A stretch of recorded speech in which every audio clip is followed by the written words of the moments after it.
Thank you very much for joining us today. With me is Ken Bialo, my co-host for 24 or 25 years, but who's counting, Ken? Yes, who's counting? Thank you for your 4 years as mayor in the village of Larchmont and 11 years as trustee on the Larchmont Village Board, all volunteer. We really appreciate that. Yes, And let me add, happy birthday. yes, thank you. And let me add happy birthday to you. Well, not yet. Yeah, I think that's a lie. It's coming. You're just trying to be younger. Well, I am. Now, Marian, what about your 4 years on the village board as a trustee Well, and general factotum pain? they were exciting, but they did run long. That's something about the old days when Yeah. boards were divided and we Yes. had different representation and, Yes. we all Actually just talked. discussed things. Yes. But I do remember the meetings in the 90s going till 1 o'clock in the morning, 11:30, 12 o'clock at night, 1 o'clock in the morning. I do remember that. Luckily, I was basically self-employed, so I could sleep in the next Yes. morning. I'm sure you had to get up and get I out. did. It was- Yep, those are fun days. That's before TV, right? Yes, that was Yes. wonderful. Yeah. It was actually a And with meeting. Dick It was actually a Murphy, meeting. I was explaining to someone about the trains, to Bubba? No, I forget. To someone about how Dick Murphy came every meeting, he Bathroom. stayed late, Yep. and he finally got a bathroom in the train He station. wanted a bathroom in the train station. Yes. Now that's passion. So when Metro North called Valerie and me, and they probably called Phil Trifletti also, but he wasn't part of our little group, to go and visit with them about their plans for redoing the station. I never forget this. The very first thing I said is, "Are we having a bathroom?" And the first answer was yes. And the second thing I said was, "And are we having air conditioning in the summertime?" Because we had air conditioning in the winter. That was easy. That was easy. But are we having air conditioning? And the answer was yes. And I said, okay, we can talk. And Valerie and I sat down, and there was a whole engineers and How fun that you got to work on it financial together. people and all this stuff. And then they showed us the potential murals. It was the second meeting, maybe the third meeting. Well, there was a contest. Yeah, there was a contest. But we didn't get to pick. Oh. It was picked by the committee. We got to advise. So the one that I wanted was a mural of railroad trains from the late 80s or late 1880s or early 1900s. The old locomotives with the smoke coming out of the thing and the big that cow would've been catcher. wonderful. I know. And I was trounced by the artistes who said, "Oh, we can't have that." I said, "Why not? It's a railroad station." No, we have to have flowers. We're trying to pretend we're not Yes, in a railroad exactly station. right. So they picked the one, which came out pretty good. I was still Oh, pretty yeah, good. no, it's distinctive. It's really Yeah, nice. And yeah. walking around the village, and every now and then you go around a corner and you see this big face on a wall. Yeah. It's really fun. I know. Kate doesn't like that. Well, She doesn't like that. She thinks it's a little scary. It's just a little overwhelming. In some places, in the Foley's parking lot, it's okay because it's sort of at a distance. okay. You're not right under it. Well, but you're right. Some places it's very. it's Oh, weird. well, I haven't ever been under one. I never thought of that. Yeah, it's weird. Okay.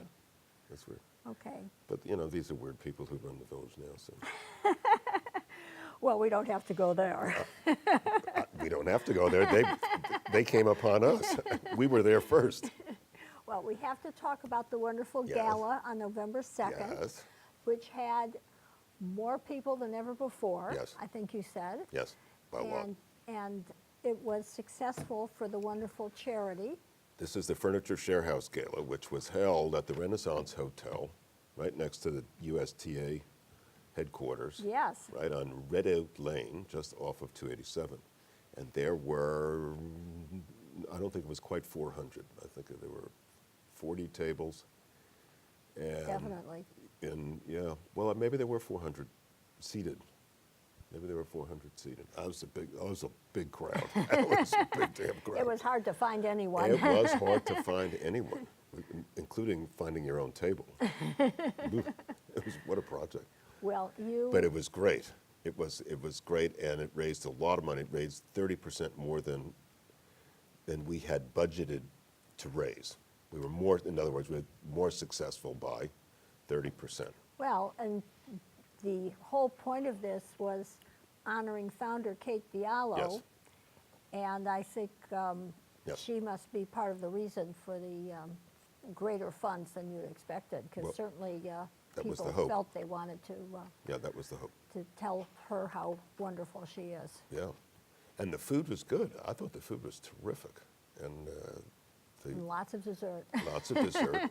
Sadly, we didn't have a rock band. But, you know. Well, you gave a wonderful, very moving speech. Oh, thank you. Because you've been there since the beginning. Yeah, the since way inception. before the beginning. Yes. And what you said just is so captures the spirit of Kate, that she provides inspiration, and she found there was nothing, and then there was this idea Yep. that was a big idea. I mean, I guess it started smaller, but then it got bigger and bigger. It was a big idea. And as I said in the speech, everybody thought she was nuts, including me. Well, it just shows you. So she started with the inspiration, then with her determination, Yep. Which you said you were thinking of saying iron will, Yes. which is what you need when you have a dream. Yes. And then obviously her dedication as making this become such a very strong organization. Well, the first 2 weeks there were the floods in Marian Right. in 2000 and was it 2007? 6, 7, okay. Yeah, and it was, people were just, they lost everything. They had, and then the aid agencies were coming in and finding places for people to live, but they had lost all their possessions. So when you say you find a place to live, it's an empty room. Yeah. Okay, well, I don't know if that's living. So what she did was she basically commandeered people's trailer trucks and dragged them down. But you saw the photographs that I Yes, put up yes, on they were the wonderful. overhead. Yeah, that was including one that we used here was the flood photograph. Right. What we didn't have here was the photographs that I took of her standing in the back of the truck, looking bedraggled, and all You the guys signs must and have been everything. exhausted. She was completely exhausted, but she said, "This is what we're here to do, so we're going to do it." I was like, okay. That's the iron fist. Yeah, but she found volunteers. She called people who had no association, no affiliation with the organization, were not part of it, probably didn't even know it existed, and said, "Will you come down and volunteer to man a table for an hour on Saturday afternoon?" And then she just lined them up and had people there all the time to help people get stuff to fill whatever the temporary housing was. I'm not sure how, at the end, I'm not sure how temporary all this was. I mean, some of those folks might have wound up staying in those places. But she said, we have toasters and we have TVs and we have couches Wow. and beds, and let's bring them down there, and we can't expect people to come up here and get it. This is a Right. catastrophe. Right. So that's what she set up in shop in the water in the parking lot at Harbor Island. Yeah. Well, she's an amazing person, Yeah, I and guess. you captured the history or her story as shown by Furniture Share House, The backstory. the backstory. Yes. So thank you, that was wonderful. Well, I'm glad you enjoyed it. Now, stories I enjoy. Stories. you I'm enjoy. not sure you see this as much fun as I do. But I think it's wonderful. This headline says, medical marijuana used most by 50 and older. Mm-hmm. And I just think, isn't that wonderful? You get older, Uh-huh. and there's something to look forward Uh-huh. to. Just a little fuzziness. Yeah. A little But does laugh it- in the morning. But it does make sense, does it not, that as you get older and beset by more medical Right. problems, I mean, Chronic it makes problems, you yes, were it makes saying. sense in that sense. Right. It also makes sense in the sense that if you're over 50, then you were around in the 60s and 70s when people were smoking marijuana all over the place. And so, actually, we may no longer know where to go and buy it if we wanted it recreationally, but our kids or grandchildren certainly know where to find it. It'll be CVS. Some other place. Well, maybe in 5 years. I mean, who knows? So I really love that. You like that? I really That made do. you giggle, huh? Something good about You getting singing older. Crosby, Stills, and Nash songs in your head? And then I love the story about the smart meters. They say that the smart meters will offer new insights into the homes of utility users, prompting such privacy advocates as the ACLU and the Electronic Frontier Foundation, the EFF, God bless them, Yes, the Electronic Frontier Foundation. to cite potential for invasion of privacy. So you have to explain what this is about, because Well, you're people may better not be familiar explaining with it. things. Well, these guys in these cars, funny-looking cars, knock on the door, and they say they're there to install the smart meter. I asked something about privacy, and the guy had no idea. He couldn't really answer. So I caved.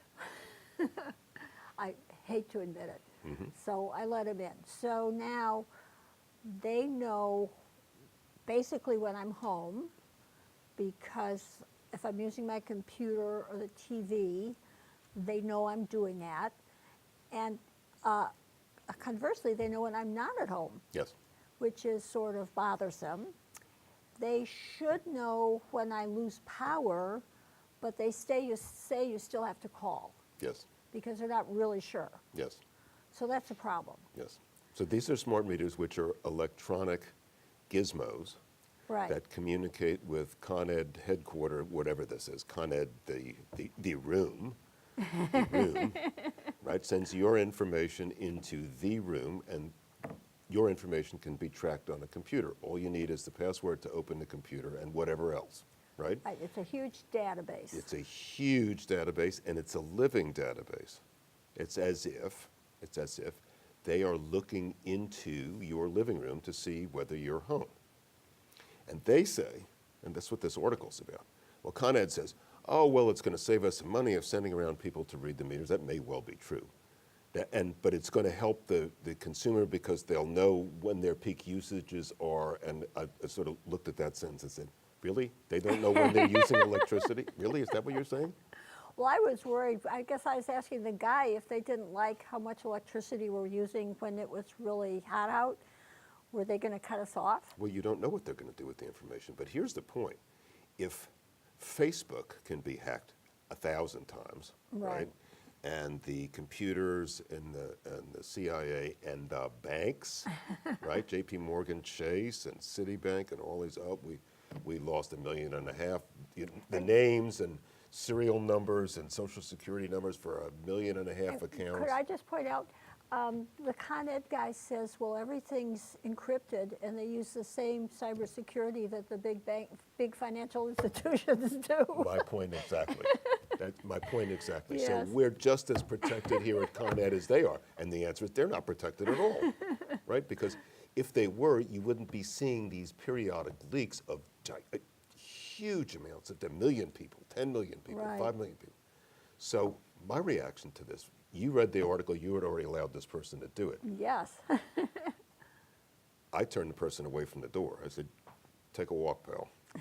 He said, well, we're going to persist until you allow us to do this. I said, I'm not going to allow you to do it. So go get a court Was order. that a threat? Well, I don't know what it was. But it was, Well, go sounds get like a go get threat. a court order. It's my house. Okay. And I have your meter and I'm paying my bill, so just take a walk. Well, what if we don't come and read the meter? Then, I'll read the meter. I used to do that for the village water department. Go downstairs, read the meter, give them the numbers, and they send you back a bill. So anyway, this article, which is actually 2 pages, front page, left hand above the fold, Right. and an interior Then page. the full, Yeah, and then the full page in the interior is all about other people who have the same problem with Con Ed having access real time to data about your whereabouts and your activities. That I just find a little too much. I have the same problem with Alexa, we will not have Alexa. which is Alexa has to be listening all the time in order to recognize when you say, Alexa, what time is it? Alexa, when's the Right. next train? Alexa this, Alexa that. So it has to be listening the whole time. And I just don't believe, I know they say it, but I don't believe that they don't have all of the data from every place that the thing is located. Why is that? because somebody's going to be interested in buying that data to find out what people think about the car that they bought last week, or the TV that they've had for 10 years, or the breakfast cereal that they're now eating. I mean, all this stuff is marketing information. It's like your mother-in-law moved in with you and is there at all times. And her name is Alexa. Yes. I mean, but it's so weird. And this is the same thing, except that you're not talking to the meter. It's just registering what you're doing. You turn the light on in the living room. Bing, bing, bing, bing, bing. Well, supposedly it doesn't know in that detail. It knows the overall usage for the house, and then it goes up and down. Yes, but if you turn a light on, the number, whatever that number is, will accelerate by the amount of usage. You have 10 lamps in your living room, I don't know, 4 lamps in your living room, and all of a sudden your consumption goes from 10.2 megawidgets, or whatever it is at that moment in time, to 10.35 megawidgets. They may not know what room you're in, but they know somebody's turning lights on, somebody's turning some device on, right? So Right. if you're not home, your usage is relatively flat, and if you are home, then your usage should be going up and So down. you really need to get devices that will turn lights on, Right. so that will create action, Yes, so that you can fool them. well, maybe. There will be an industry around that, The fooling industry. Yes, I like that. I like that. The we can fool you industry. But that's just, I mean, I just find that, get out. Well, no, Go away. What I love is, one of the subheadlines is resistance forms. So you filled out a resistance form? I did. I got it off the. Had somebody else get it off the computer. Filled it out. Yeah, you got to mail it in, and then there's some little caveat in the form that says, if you don't allow our 4 consecutive meter readings, if you block the door 4 consecutive meter readings, then we have the right to come in and install this. Yes. Anyway. Yes. Well, first of all, I find that's hysterical. That's really hysterical. Not that you wouldn't let him in. Of course you got to let him in. You don't want your bill to accumulate. You just assume, I mean, you got to pay for the electricity, you got to pay for the gas. You just got to do it, right? But can you imagine somebody comes to the door and says, well, you haven't been here the last 4 months, and I'm here to install a new meter. Really? This is a baseball bat. You are a ball. This is a baseball bat. Get the hell out of here. I wonder if you could call the police. Well, of course you can. You have no right to walk in. Under what get a court order? You get a court order and have it served by the sheriff, and then I get to fight it. Then there's appeals from the decision. I got you for 3 or 4 years. You can just whine your little head That's off. because you're an attorney. Well, every lawyer in town knows that, and most of the investment bankers, and probably the teachers and firemen and policemen. You can't just walk into someplace and say, I'm doing it. You don't get a right to do anything. Take a hike. Well, I found this very amusing, is too, that we have no control. Well, We are clinging to it, yes. but it may be an illusion. Well, it probably is. But, it may last long enough. You're Just right. get me right over the bump there. Well, we have 2 different entities talking about taxes.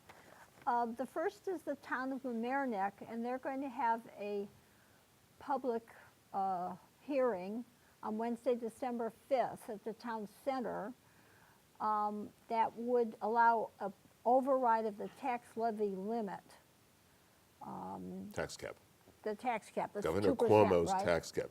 It's Which is 2% 2%. as calculated. There's a whole bunch of numbers. Okay, so you can't say. But it's 2%. It's essentially 2%. And it 2% says to increase. allow the board to adopt a budget for town purposes, fire protection districts, and any other special or improvement district governed by the town board. Yes, but it doesn't say what kind of budget they want to adopt. It doesn't say we want to go to 5% or 4%. What this is talking about is a hearing where they get to say whatever they want and then do whatever they want depending on the vote. So you now, as a member of the town council, of which I think there are 5 members, if I Okay. remember right. Makes sense. Yeah, you will have to vote publicly in favor of overriding the tax cap. And if there was a party that existed in this Somewhere. town, right, who decided they want that person or persons, those persons wanted to challenge you, they would say, so-and-so voted for override of the tax cap. Now, the argument for the person who votes in favor of the tax cap is, oh my God, we can't provide for all the things that we have to provide. The tax cap it's not high enough. We don't. And the argument for living with the tax cap is the governor put this in place to get you to prioritize your spending instead of just leaking money out of bags that have holes in them and throwing the money around. You have to prioritize what you do. There are things that you will not be able to spend money on if you are capped. That's the point, is you have to make priority choices, not keep soaking the people who live here and over whom you have control in your property taxes. That's the whole point. And for the people who are going to, I don't know whether anybody will show up. I don't know. This is such a heavily lefty town. For all I know, they'd like to get into your bank account and just throw money in the streets, for God's sake. But this is the point of this is they have to vote, and then that information becomes public information and available for opposition parties, opposition people, or whatever. Should they arise? Should they arise, yeah. To say you voted to override the tax cap, and that's no good. George Latimer's got a problem in the county, right? In the county budget. Right. He is now, and there's the headline right there, he's pitching a 2% tax hike, which I think is unbelievably good budgeting. He had to pay a lot of back pay. Right. For union contracts where the union wouldn't talk to Rob Astorino, and they never got these things settled. And George wound up having a settlement. I really do think he's done a great job. And to have a 2% tax hike is going to keep him within the tax cap. He's got a bigger budget problem than the town of Mamaroneck will ever see. 8 years of CSEA back pay. Oh my gosh, how's he going to do that? Well, he's worked it out. He's got a little idea for renting the county center parking lot or selling it or whatever. Okay. And, I'm okay with that. I don't know that the county needs to have the parking lot, but I don't know what the terms would be, whether they would the collectors would have free reign over what to build there. For example, a 12-story building or a 40-story building or something like that. Oh, you mean it would be a tear down? I don't know. Okay. I don't know what the terms are, but I know that they're talking about that.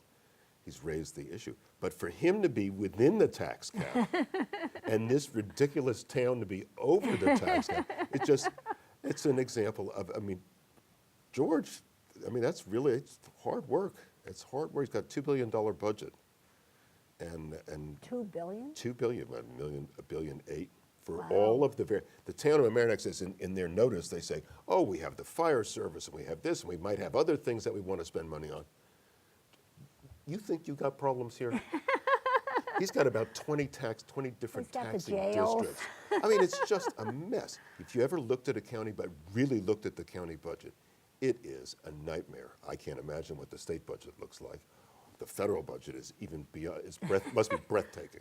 It's stupefying, right?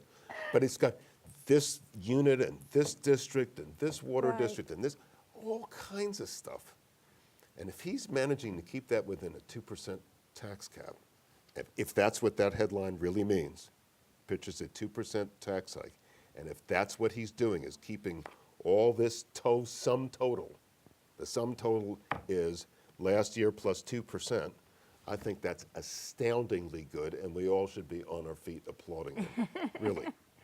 Now, we just have a few minutes left, Yeah. so do you want to say something about the midterm elections? Let's do that in December. Okay. We have a show coming up next week, right, or the week after? Yeah, eventually. Yeah.